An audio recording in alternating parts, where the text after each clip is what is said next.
नमस्कार. महाराष्ट्र शासन, मराठी भाषा विभाग, राज्य मराठी विकास संस्था आणि कलाविष्कार आयोजित अभिजात मराठी, अभिमान मराठी या कार्यक्रमात आपल्या सगळ्यांचं स्वागत आहे.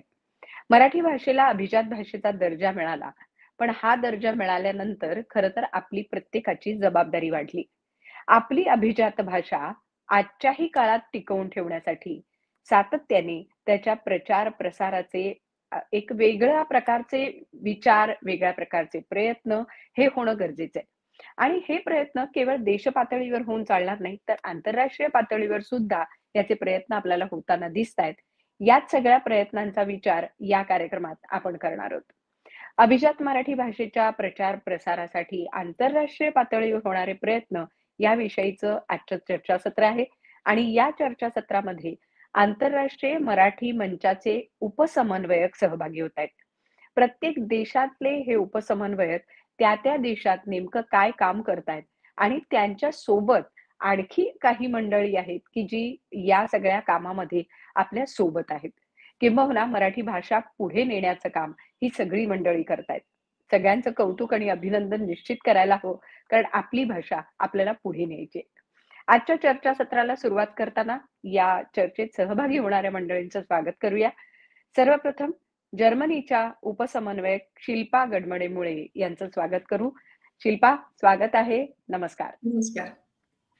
आणि त्याचबरोबर आज शिल्पा, आंतरराष्ट्रीय मराठी मंचाचं कार्य हे तर आपण पुढे नेणारच आहोत, किंवा त्या कामाच्या माध्यमातून जर्मनीत काय काय प्रयोग चाललेत याविषयी तर तू सांगणार आहेसच. पण त्याच्याच बरोबर ब्रावो मराठी मंडळाचे अध्यक्ष अमोल भागवत हे देखील आपल्या सोबत आहेत. अमोलजी, स्वागत आहे आपलंही. नमस्कार. नमस्कार. नमस्कार. नमस्कार. खरं तर शिल्पा, आंतरराष्ट्रीय मराठी मंच जेव्हा स्थापन झाला तेव्हापासून आपण एक पाहिलं की प्रत्येक देशामध्ये मराठीसाठी वेगळे प्रयत्न केले जात आहेत. आणि या प्रयत्नांमध्ये तुम्ही सगळे उपसमन्वयक अत्यंत हिरिरीने काम करताना दिसतायत. तर मला असं वाटतं की एक छोटासा आढावा आपल्या ह्या कामाचा जर आपल्याला घेता आला, की नेमकं काय काय जर्मनीमध्ये झालं आणि आंतरराष्ट्रीय मराठी मंच स्थापन झाल्यामुळे पुढे त्याचा फायदा कसा झाला, याविषयी आम्हाला शिल्पा तुझ्याकडनं सुरुवातीला ऐकायला आवडेल. नक्कीच. नमस्कार सगळ्यांना पुन्हा एकदा. आणि अभिजात भाषेचा दर्जा मिळाल्याबद्दल मला वाटतं जेवढे महाराष्ट्रातले किंवा भारतातले लोक आनंदी आहेत, तेवढा आम्ही देखील आनंदी आहोत. आणि त्या संदर्भात इथे अनेक कार्यक्रम पण झाले, त्याविषयी मी नक्की बोलेनच. पण आपण जेव्हा आंतरराष्ट्रीय मराठी मंच म्हणतो तर आमच्या डोळ्यासमोर एक देश, एक माणूस असं येत नाही, तर संबंध जगाचा मॅप डोळ्यासमोर येतो. आणि तिथल्या प्रत्येक देशामध्ये, म्हणजे आत्ताच आपलं संमेलन झालं, विश्व मराठी संमेलन, त्याच्यात आपण एक एक मॅप दाखवला होता की जर्मनी आहे, न्यूझीलंड आहे, ऑस्ट्रेलिया आहे. तर अशा प्रत्येक देशातले आंतरराष्ट्रीय मराठी मंचाचे उपसमन्वयक आहेत आणि त्यांच्या माध्यमातून मराठी कशा प्रकारे जपल्या जाईल ह्या दृष्टीने सगळ्यांचा प्रयत्न चालू आहे. आणि जर्मनीविषयी बोलायचं झालं तर क्षेत्रफळाच्या याच्यात आपण बघितलं तर जर्मनी महाराष्ट्रापेक्षा थोडा मोठा असा देश म्हणता येईल. पण तरीही ह्या देशामध्ये भरपूर ठिकाणी, जसं बर्लिन आहे जर्मनीमध्ये, फ्रँकफर्ट आहे किंवा म्युनिक आहे, ही तशी तुलनेने मोठी शहरं आहेत जिथे मराठी लोक कामासाठी येतात आणि मग ती एकत्र येतात. पण त्याचबरोबर आता छोट्या छोट्या ठिकाणी देखील मराठी लोक यायला लागली. आणि जेव्हा आपण बाहेरच्या देशात जातो किंवा कुठेही बाहेर जातो, तेव्हा आपण ओळखीच्या खुणा किंवा आपण आपल्या अस्तित्वाबद्दल प्रश्न विचारायला सुरू करतो. आणि तेव्हा मग आपण परत आपली भाषा, आपली संस्कृती ह्याकडे बघायला लागतो. तर त्यासाठी बरीच मंडळ किंवा लोक एकत्र येऊन, म्हणजे भलेही आताची 13-14 मंडळ आहेत, त्याच्यापैकी सगळीच रेजिस्टर्ड नसतील, तरी संख्येने 12 ते 13 मंडळ आहेत. आणि हे आपापल्या ठिकाणी काम करतायत, पण त्यांना जोडणे हे एक अतिशय महत्वाचं काम आहे. तर ते आंतरराष्ट्रीय मराठी मंचाच्या माध्यमातून ते काम सुरू आहे की त्यांना एकत्र एका ठिकाणी आणता येऊ शकतं का, किंवा प्रत्येक मंडळाचं काम काय सुरू आहे त्याची माहिती घेणं आणि त्यांच्या काही अडचणी आहेत का.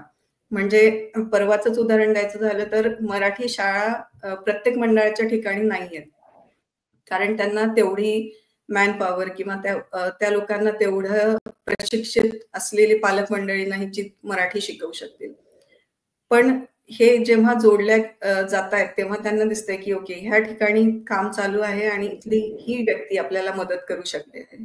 तर जो आपापसात लोकांनी संवाद साधण्याची गरज आहे आणि तो फक्त एखादा कार्यक्रम म्हणजे कुठला तरी भारतातनं कलाकार येतोय त्यापुरता मर्यादित न राहता त्याच्या पुढे म्हणजे एकत्रित विकास आपण ज्याला म्हणतो त्या दृष्टीने काम करायच्या ह्याच्यानी तयारी चालू आहे. आणि आताही ह्याविषयी चर्चा सुरू आहे की शाळा आहे तर मराठी शाळांना काय अडचणी येतात, त्यांना आपण काही मार्गदर्शन उपलब्ध करून देऊ शकतो का. आणि येत्या काळात त्या दृष्टीने मार्गदर्शनासाठी एक कार्यशाळा घेण्याचं माझं आता प्लॅनिंग सुरू आहे की जिथे आपण ऑनलाईन पद्धतीने सगळ्यांना एकत्र आणू. कदाचित ते जर्मनी पुरत मर्यादित न ठेवता बाकी ठिकाणी बाकी देशांमध्ये पण आपल्याला पोहोचवता येईल आणि तिथे तज्ज्ञ मंडळी ते सांगतील की मराठी भाषा पालक जे शिक्षक बनून शिकवतायत ते कसं शिकवू शकतात. बरोबर बरोबर. हे एक अंग आहे. म्हणजे आपण बऱ्याच भागांमध्ये याविषयी बोललो आणि अजूनही बोलता येईल, पण हे महत्वाचं एक अंग आहे. आणि त्याशिवाय मराठी संस्कृती मराठी साहित्य ह्या क्षेत्रामध्ये काम करणाऱ्या अनेक जर्मन संस्था आहेत ज्या प्रत्येकाला माहिती नाही किंवा आपल्यालाही मराठी माणूस म्हणून त्याची माहिती नाही. तर त्या संस्थांपर्यंत पोहोचणं, त्यांच्यापर्यंत आपली संस्कृती आपलं साहित्य पोहोचवणं जेणेकरून ते इथल्या स्थानिक लोकांपर्यंत पोहोचू शकेल, हा एक प्रयत्न सुरू आहे. बरोबर. आणि हे प्रयत्न सातत्याने चालू राहतील कारण तुम्ही वेगवेगळ्या उपक्रमांच्या माध्यमातून शेवटी आपण म्हणतो ना की अंतिम आपलं ध्येय काय तर मराठी भाषा पोहोचवणं आणि त्यामुळे हे प्रयत्न होत राहतील. अमोलजी, जेव्हा महाराष्ट्र मंडळाची स्थापना झाली आणि मला वाटतं 2020 मध्ये स्थापना झाली आणि तेव्हापासून तुम्ही अध्यक्ष म्हणून काम करताय.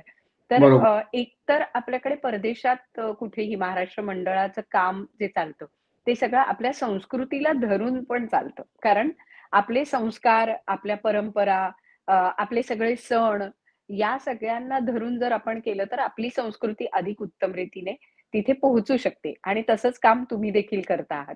तर मला थोडंसं एक आढावा म्हणता येईल असा की नेमकं काय-काय स्वरूपाचं काम झालंय आणि तिथे त्याचा प्रतिसाद जो आहे मराठी माणसांचा तिथल्या, तो नेमका कसा आहे याविषयी मला तुमच्याकडनं ऐकायला आवडेल. अगदी जरूर. नमस्कार. बरोबर. हा खरंच खूप चांगला म्हणजे सुरुवात खूप छान झाली आहे आणि आमचं मंडळ जेव्हा सुरुवात झाली या कार्यक्रमाला आमच्या पूर्ण मंडळाच्या जे रजिस्टर केलं आम्ही मंडळ त्यावेळेस काही लोक पुढे आली आणि त्यांनी ठरवलं असं की अरे आपल्याला मराठीबद्दल आणि मराठी संस्कृती मराठी परंपरा याबद्दल अधिक माहिती असते तर आपण यांनी सुरुवात करू. आणि यात आम्ही जे पारंपरिक आपले सण असतात हे पुढे घेतले. कारण आपल्या संस्कृतीमध्येच असं आहे की आपण सणांच्या ओघाने बरोबर एकत्र येतो. जसा गणेशोत्सव झाला किंवा दिवाळी झाली किंवा आपण जे एकत्र येतो आपले सगळे सण त्यालाच धरून आहेत सगळ्याला.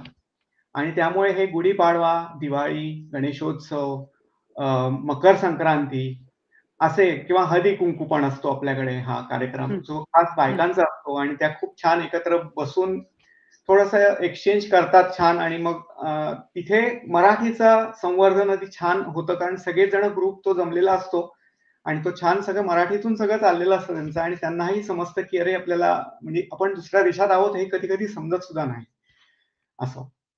तर हा म्हणजे हा सुरुवात झाली ही अशा कार्यक्रमांनी आणि मग हळूहळू हे कार्यक्रम आम्हाला वर्ष जसं पहिलं वर्ष गेलं पहिल्या वर्षी आम्हाला खूप कठीण गेलं हे सगळं करायला कारण आमचे जे संपर्क होते स्थानिक संपर्क अजून एस्टॅब्लिश झालेले नव्हते किंवा लोक जमलेली नव्हती लोकांना माहिती नव्हतं.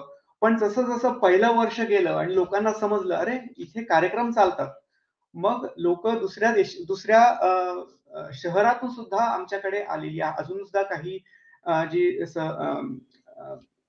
सभासद आहेत ते दुसऱ्या शहरातली पण आहेत आमच्याकडे आणि ती येतात ती पण खास कार्यक्रमांसाठी येतात आणि त्यांचा सहभागही खूप चांगला असतो. असं एक दुसरं वर्ष तिसरं वर्ष जसं होत गेलं तसं तसं आम्ही जुन्या जे आम्ही कार्यक्रम केले होते त्यातून शिकत गेलो, लोकांना जमवत गेलो आणि तसाच आमचे संपर्कही वाढले. आमचे संपर्क स्थानिकच नाही फक्त, पण आमचे भारतातही संपर्क वाढले. इतर मंडळांचे संपर्क वाढले. त्यांच्या जोराने म्हणजे आम्ही बर्लिनचं मंडळ आहे, मराठी मित्र बर्लिन, म्युनिकचं मंडळ आहे, फ्रँकफूट आहे किंवा स्टुटगार्ट आहे किंवा त्यांच्याबरोबर आम्ही कार्यक्रम करत म्हणजे जे काही कोणाला कलाकारांना बोलवायचं असेल समजा काही करायचं आम्ही असे करत गेलो. हळूहळू वाढत गेलं हे सगळं आणि आता खूपच चांगलं एकमेकांबरोबर काम करतो आम्ही. जसा एक अगदी उदाहरण द्यायचं झालं तर दिवाळी अंकाचं म्हणता येईल.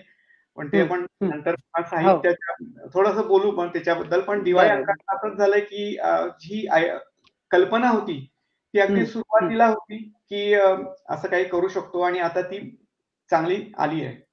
बरोबर. खरंय. दिवाळी अंकाचा विषय खूप महत्वाचा आहे कारण दिवाळी अंक ही आपली अक्षर संस्कृती आहे आणि ती कुठेतरी पुढे नेण्याच्या दृष्टीने तुम्ही दिवाळी अंक काढताय ही खूप चांगली गोष्ट आहे. पण तिथले लेखक तुम्हाला किती मिळतात? म्हणजे इकडून भारतातनं लिहिणारे असतात की जर्मनी मधले लेखक लिहितात? म्हणजे लेखकांना लिहितं करणं याही दृष्टीने हा दिवाळी अंक किती उपयोगी पडतो? त्यांना जरूर अगदी म्हणजे सुरुवातीच्या भागात असं झालेलं पहिल्या वर्षी कारण आम्हाला इथे लेखकांना अजून माहिती नव्हतं कोण लेखक आहे किंवा कवयित्री आहेत कोणी. खूप छान छान कामं करतायत इथे लोक. फक्त काय होतं की हे जे लेखन होतं हे फक्त कुठेतरी व्हॉट्सअप किंवा फेसबुक असं कुठेतरी राहतं आणि ते विरून जातं नंतर. पण या कार्यक्रमाच्या अंतर्गत हे सगळं लेखन जे असतं त्यांनी केलेलं हे कुठेतरी राहतं आणि ते नंतर सुद्धा त्यांना छान वापरता येतं आणि रेफर करता येतं, कोणाला दाखवता येतं किंवा आम्हालाही खूप आनंदाने दाखवता येतं हे. आणि आम्हाला सुरुवातीच्या काळामध्ये एवढे जास्त लेखक मिळाले नाही. आम्हाला काही भारतातून किंवा आमचे जे संपर्क होते त्यांना विचारून आम्ही सुरुवातीच्या काळात केले. पण हळूहळू जसं त्यांना समजलं आता तसं मागच्या वर्षी जसं मला उत्स्फूर्त लेखन पाठवणारी खूप मंडळी होती आणि खूप छान साहित्य माझ्याकडे आलं ते. आम्हाला तर काही काही साहित्य म्हणजे अक्षरशः आता आपल्या चौकटीत बसत नाहीये म्हणून बाजूला पण ठेवावं लागलं होतं. पण असं होतं म्हणजे आता हळूहळू वाढत चाललंय आणि एवढंच नाही आम्ही या दिवाळी अंकाच्या अंतर्गत म्हणजे म्युनिकच्या मंडळाबरोबर आम्ही कोलॅबोरेशन पब्लिशिंगसाठी करतो.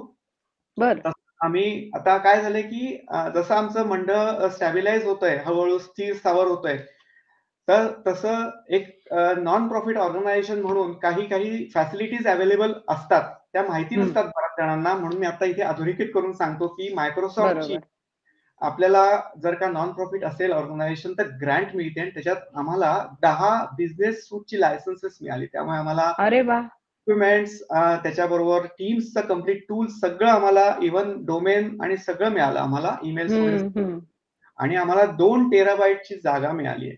आणि त्यामुळे ही आम्ही आमच्यासाठीच यूज नाही करत आहे तर आम्ही अजून 2 मंडळांना म्हणजे आता यावर्षी बर्लिन मंडळाने सुद्धा त्यांचा सहभाग सांगितला आहे की त्यांना सुद्धा सुरुवात करायची आहे आणि माझा संपर्क झालेला त्यांनी संपर्क केलाय माझ्याशी. आता एकूण 4 मंडळ म्हणजे दिवाळी अंक पुढे चालवतील आपली. अरे वा. ही खूप चांगली गोष्ट तुम्ही सांगितलीत की या मायक्रोसॉफ्ट कडनं अशा प्रकारचं एक सहाय्य मिळणं ह्याची माहिती नाहीये लोकांना तर ते खरंच खूप छान पद्धतीने खरं तर घेता आलं. पण या सगळ्या प्रवासामध्ये आणखीन काही उपक्रमांबद्दल मी जाणून घेणार आहे. पण शिल्पा मला एक सांग की जर्मनीचं आजूबाजूचं तिथलं वातावरण आणि तिथला मराठी माणूस या दृष्टीने आता अभिजात मराठी भाषेचा दर्जा हा म्हणजे खरं तर आपली भाषा अभिजात आहेच. तिला दर्जा आता मिळाला एवढंच फक्त म्हणजे स्टॅम्प मारला गेला एवढंच खरं तर त्याचा विषय आहे. पण मग आता हे वातावरण तिथे कसं आहे जर्मनीमध्ये आणि काही उपक्रम या अनुषंगाने तुम्ही घेतलेत का किंवा घेऊ इच्छिता का? त्याबद्दल आम्हाला सांग ना. हो नक्कीच.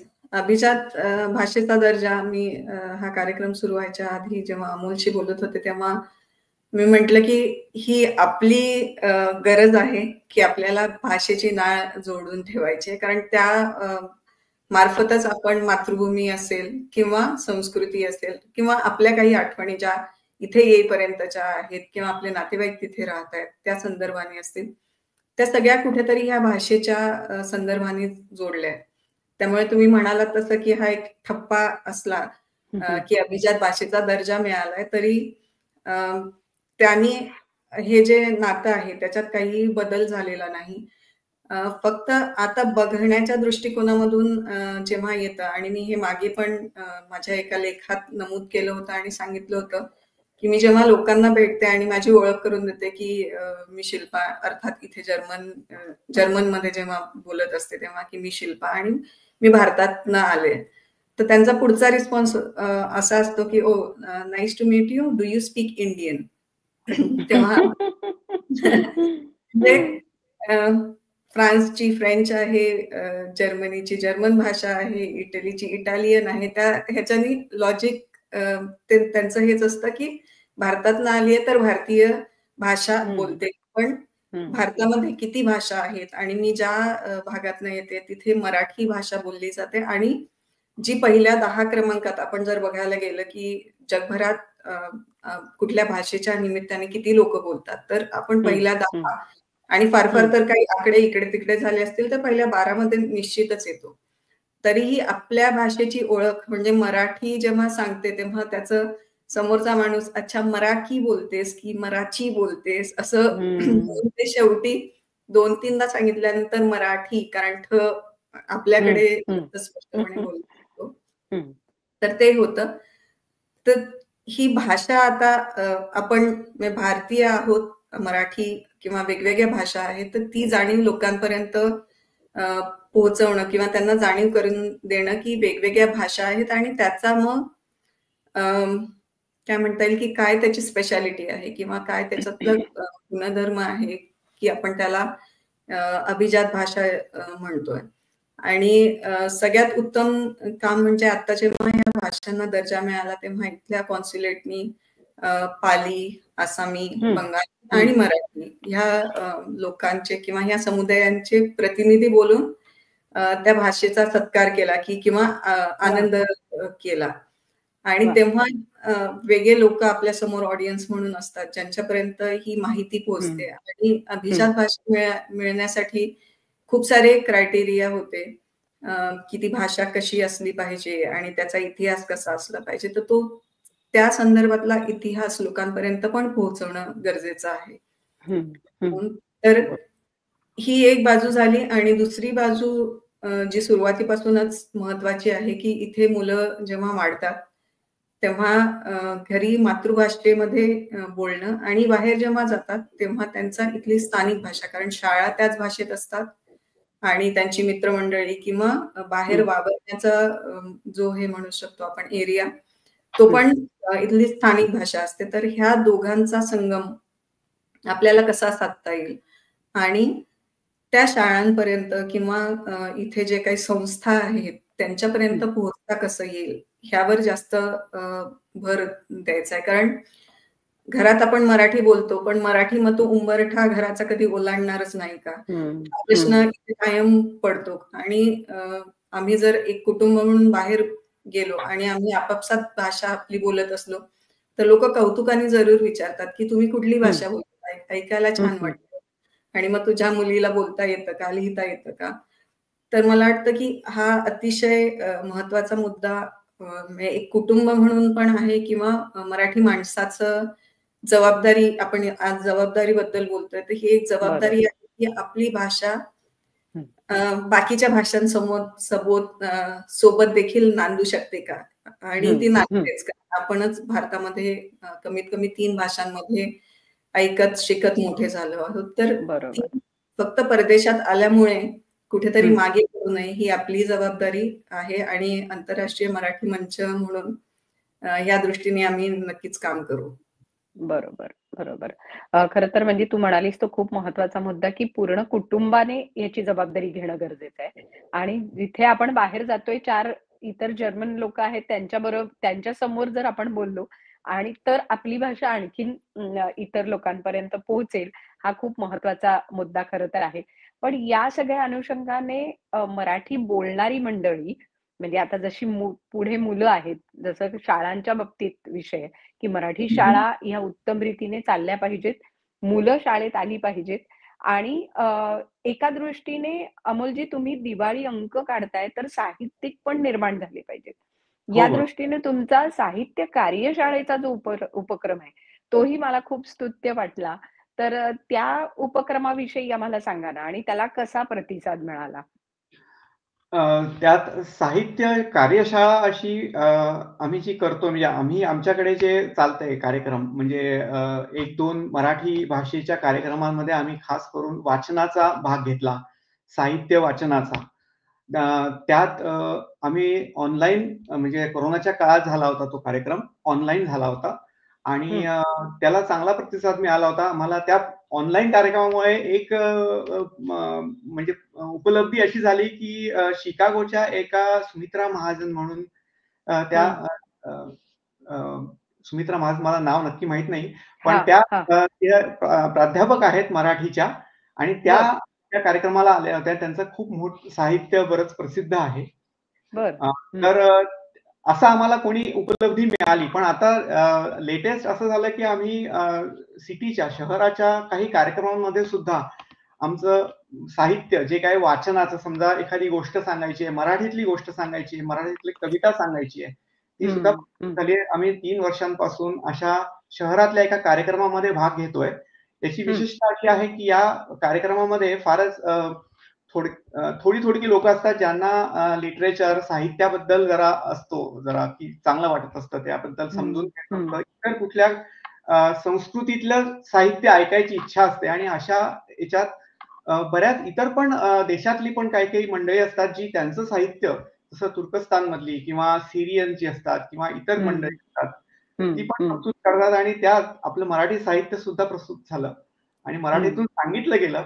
फक्त ते सांगितल्यानंतर त्यांनी तो जो अर्थ होता, त्या अर्थाचा नीट जर्मनमध्ये पुन्हा समजून सांगितलं. हं, लोकांना हं. समजेल की काही लोकांना समजलं नसेल समजा, तर त्यांना ते वाह! समजून सांगितलं असं.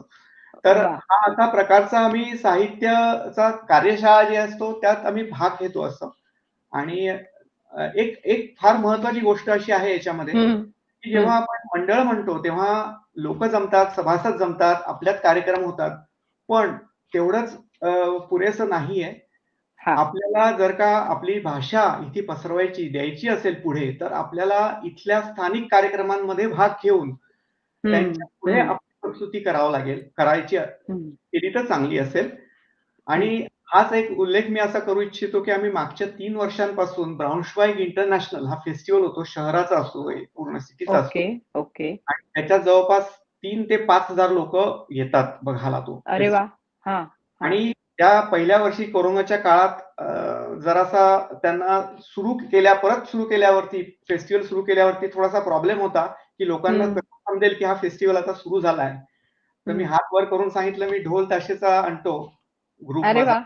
आणि आपण त्या मार्केट प्लेस पासून त्या ब्राउन्शवाईग इंटरनॅशनल त्या जागेपर्यंत ढोल ताशे मिरवणूक नेऊ" आणि खरंच तिथे 1000 लोकं जमली आवाजामुळे. वाह!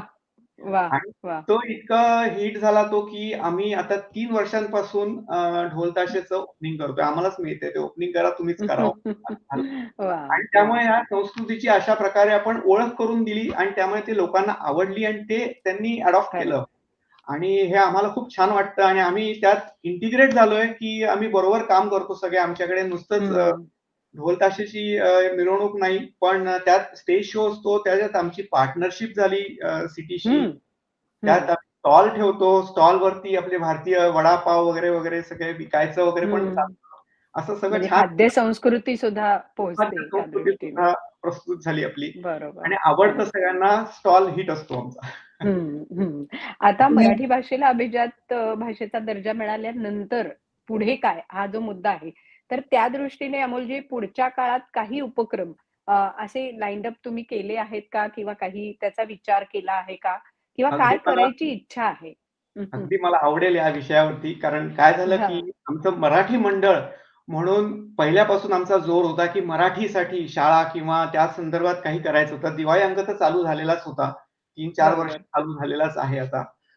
आणि या संदर्भात जसा अभिजात भाषेचा एक दर्जा मिळाल्यावरती मी त्या रेफरन्सनी आम्ही असं करतोय, दरवर्षी एक प्रोजेक्ट सबमिट करतो सिटीला, कारण आम्ही फंडिंग घेतो सिटीकडून काही संस्कृतीच्या याच्या अंतर्गत असं ना. तर मागच्या वर्षी मी ते फंडिंगसाठी अप्लाय केलेलं आहे आणि आम्ही त्याच्यावरती डिपेंडंट नाही असं झालंय आता, कारण आमच्या सभासद मंडळींमध्येच लोक पुढे आलेली आहेत आणि त्यांनी टीम मध्ये काम करायला सुरुवात केली आता. आमची आयडिया कल्पना अशी आहे की आम्ही 2 भागात करणार हा कार्यक्रम. एक म्हणजे मराठी भाषा काय आहे, संस्कृती काय आहे, ही एक सिटीच्या लोकांना, इतर लोक ज्यांना कोणाला इंटरेस्ट असेल त्यांना दाखवणार आम्ही 2 ते 3 सेशन घेऊन आम्ही तो प्लॅन केलेला आहे. आणि याशिवाय मुलांना जे काही आपल्या गोष्टीच्या स्वरूपात किंवा आपल्या सुरुवातीच्या म्हणजे वाचन करण्याच्या दृष्टीने किंवा लिखाण करण्याच्या दृष्टीने जे काही त्यांना मदत लागणार आहे ती आम्ही उपलब्ध करून देणार. यासाठी आमच्या आता मीटिंग्स आणि आता टीम वर्क चालू झालेलं आहे आणि मला खूप आनंद होतोय की आमच्याकडे सभासद जे आहेत काही खूप छान काम करतात, त्याच्यात स्वतःहून काम करतात. आणि हे खूप महत्वाचं असतं बाहेर राहणाऱ्या लोकांमध्ये, खास करून अधोरेखित करायचं झालं तर आम्हाला आमच्या रेग्युलर ड्युटीज करून शिवाय हे करायचं असतं. आणि याच्यात जेव्हा आम्ही खूप सारे कार्यक्रम करतो तेव्हा खूप प्रचंड ताण असतो मग, की अरे हे होणार ते होणार सगळं कसं होणार बरोबर ना. पण जेव्हा तयार होते, जसं ब्राउन्शवाईग इंटरनॅशनल मध्ये आमचे 45 लोक त्यावेळेस काम करत होती त्या टीम मध्ये. म्हणजे डान्स, स्टॉल, सगळे लोक सगळे मिळून ना. तर अशी टीम असते जी काम करते तुम्हाला आणि ते काम होतं त्यावेळेस ते तुम्हाला जे सॅटिस्फॅक्शन मिळतं ते काही म्हणजे त्याची काही तुलनाच नाही. खरंच आहे. मला वाटतं हीच ऊर्जा आपल्याला पुढच्या अनेक कार्यक्रमांसाठी उपयोगी पडत असते. आणि आता आंतरराष्ट्रीय मराठी मंच हा देखील सुरू झालेला आहे. त्यामुळे महाराष्ट्र शासनाकडून देखील तुम्हाला याचा सपोर्ट मिळणार आहे. आणि शिल्पा तिथे काम करतेय त्यामुळे तोही एक वेगळा पाठिंबा हा तुम्हाला नक्कीच याच्यासाठी मदत करेल. त्यामुळे शिल्पा, जेव्हा आपण म्हणतोय की आता पुढे काय आणि अभिजात मराठीचा दर्जा टिकवण्याच्या दृष्टीने आपल्याला पुढच्या काळात काय काय उपक्रम घ्यायचे आहेत, तर त्या उपक्रमांविषयी आता मला तुझ्याकडनं ऐकायचंय. हो, नक्कीच. त्याआधी फक्त अमोल जे बोलले त्यातला एक धागा मी घेऊ इच्छिते.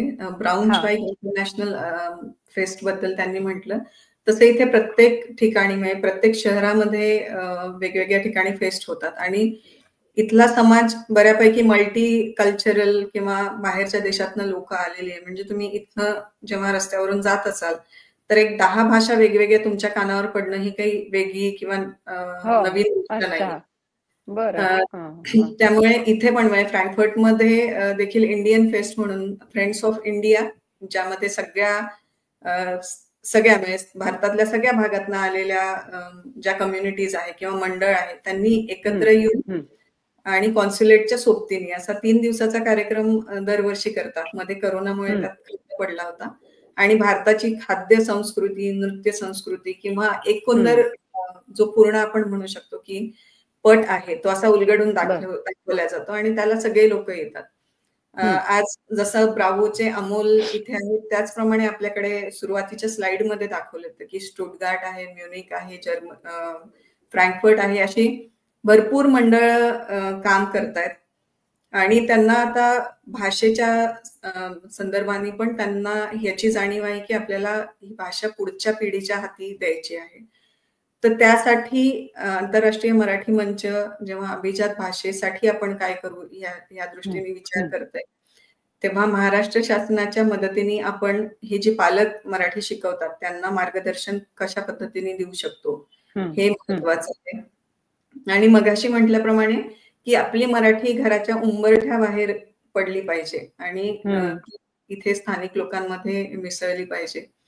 आणि अमोल यांचा मुलगा वरद, त्याच्याबद्दल मी एक अतिशय उत्तम उदाहरण आहे ते सांगू इच्छिते. की वरद म्युझिक म्हणजे हिंदुस्थानी क्लासिकल म्युझिक शिकतो आहे, शिकत होता आणि आता तो बॅचलर म्युझिक मध्ये करतोय. म्हणजे हिंदुस्थानी क्लासिकल म्युझिकचं बोट धरून तो मुलगा मोठा होतोय आणि तो 22 वर्षाचा आता झालाय. आणि इथे समोरच्या स्लाइड मध्ये तुम्हाला दिसेल की डोम किंवा चर्च आहे, तो 600 वर्ष जुना चर्च आहे. आणि त्या चर्च मध्ये त्यांनी माझे माहेर पंढरी हे गायलंय. त्यामुळे आपण भाषा किंवा संस्कृतीचा विचार करतो तेव्हा ह्यापेक्षा काय वेगळं म्हणू शकू आपण, की पुढच्या पिढीच्या हातात आपण ती डोल देतोय, की आता धागा देतोय, की तुम्ही आता ही भाषा सांभाळा किंवा तुम्ही शिकतायत. तर त्यांनी त्या दोन्ही गोष्टीचा विचार करून ते एकत्र केलेलं आहे. तर ह्या पद्धतीने पुढे जायचं आणि असे आपल्याला कुठे कुठे बिंदू किंवा असे पूल तयार करायचे आहेत. त्याचा विचार आंतरराष्ट्रीय मराठी मंचाच्या माध्यमातून करायचा माझा मानस आहे. कारण इथे भरपूर संस्था, मी जसं म्हटलं, की मराठी साहित्य जर्मनमध्ये भाषांतरित करतं आणि त्याची माहिती फार नाहीये. तर त्यांना ते व्यासपीठ तयार करून देणं, त्यांना काय आपल्याकडनं मदत हवी आहे त्यासाठी त्याची तयारी करणं, हे देखील एक महत्वाचं काम करायचा उद्देश आहे. आणि मी जसं म्हटलं, की आंतरराष्ट्रीय मराठी मंच म्हटलं की पूर्ण असा ग्लोब दिसतो जगाचा. तर ते लोक आम्ही एकत्रितपणे काय करू शकतो, कारण मध्ये आम्ही वाचन दिनानिमित्त एक उपक्रम घेतला होता, की 5 ते 14 वयोगटातली मुलं काय वाचतायत आणि कितपत वाचू शकतायत मराठी, हे जाणून घेण्यासाठी आम्ही त्याचे व्हिडिओज मागवले होते. तर त्या पद्धतीने जिथे आपण वेगवेगळ्या वयोगटातील लोकांना एकत्रित करू शकतो, ते उपक्रम करण्याचं देखील ठरतंय किंवा आम्ही त्या दृष्टीने पुढच्या वर्षभरात विचार करतोय. आणि जसं अमोलने म्हटलं, की बरेच लोक लिहितात आणि त्यांचं लिखाण मग फेसबुक असेल किंवा कुठेतरी ते विरून जातं. तर ते तसं विरू नये ह्याच्यासाठी आपण एखादा प्लॅटफॉर्म तयार करू शकतो का, जिथे हे लोक एकत्र येतील. कारण तुम्ही चांगलं लिहित असला आणि भारताबाहेर राहत असला तरी तुम्ही जे आपण म्हणतो की मुख्य लेखक किंवा साहित्यिक आहेत त्यांच्यापासून थोडंसं वेगळं असतं. त्याचं दुःख थोडं असतं ह्या लोकांना, की आपल्याला पण अशा पद्धतीच्या कवितांच्या मैफिली किंवा कार्यक्रम करता येऊ शकेल का. तर जो मी मागच्या वर्षी वाचनकट्टा सुरू केलाय तो पुढे नेता येईल या दृष्टीने पण प्रयत्न राहतील. त्यामुळे माझं ह्या कार्यक्रमाच्या माध्यमातून नक्कीच आव्हान असेल, की तुम्ही फ्रँकफर्टच्या आसपास कुठून जात असाल आणि तुम्हाला लिहिण्यामध्ये रस असेल तर नक्की कळवा. आपण इथे एखाद छोटेखानी कार्यक्रम करू शकतो का, याबद्दल आपण नक्कीच विचार करू. बरोबर. मला वाटतं शिल्पा, हा सगळ्यात महत्वाचा धागा आहे, की आज जर्मनीमध्ये जे काही 3-4 मंडळ आहेत त्या सगळ्याचा एक समन्वय सुद्धा आंतरराष्ट्रीय मराठी मंचातर्फे साधला जाणार आहे. आणि शेवटी उद्दिष्ट काय आहे आपलं, तर मराठीचा प्रचार प्रसार, मराठी पोहोचावी, एका पिढीकडनं दुसऱ्या पिढीकडे ती संक्रमित व्हावी आणि ती टिकून राहावी. त्यामुळे तुम्ही सगळेच जण या दृष्टीने जे काम करताय ते काम खूप महत्वाचं आणि मोलाचं आहे. त्यामुळे आमच्या सगळ्यांकडनं तुम्हाला खूप शुभेच्छा आणि सदिच्छा. कारण तिथे राहून हे काम करणं ही सोपी गोष्ट नाही याची कल्पना आहे. आणि त्याच दृष्टीने महाराष्ट्र शासनातर्फे मराठी भाषा विभागातर्फे हा प्रयत्न आहे, की या कार्यक्रमाच्या माध्यमातून हा विषय लोकांपर्यंत पोहोचावा. त्यामुळे आज तुम्ही दोघांनीही अतिशय उत्तम रीतीने आम्हाला ही सगळी माहिती दिलीत आणि पुढच्या उपक्रमांविषयी सुद्धा आपण जे सांगितलं त्यामध्ये तुम्हाला यश येवो अशी सदिच्छा मी आज या निमित्ताने व्यक्त करते. आणि मराठी भाषा विभाग, राज्य मराठी विकास संस्था आणि कलाविष्कार आयोजित अभिजात मराठी, अभिमान मराठी या कार्यक्रमात आज आपण इथेच थांबूया. तुमच्या दोघांचेही खूप मनापासून आभार. पुन्हा भेटू उद्या संध्याकाळी 4 वाजता, म्हणजे भारतीय प्रमाण वेळेनुसार 4 वाजता याच आपल्या कार्यक्रमाच्या पुढच्या भागात. धन्यवाद. नमस्कार. खूप खूप धन्यवाद उत्तराताई. धन्यवाद.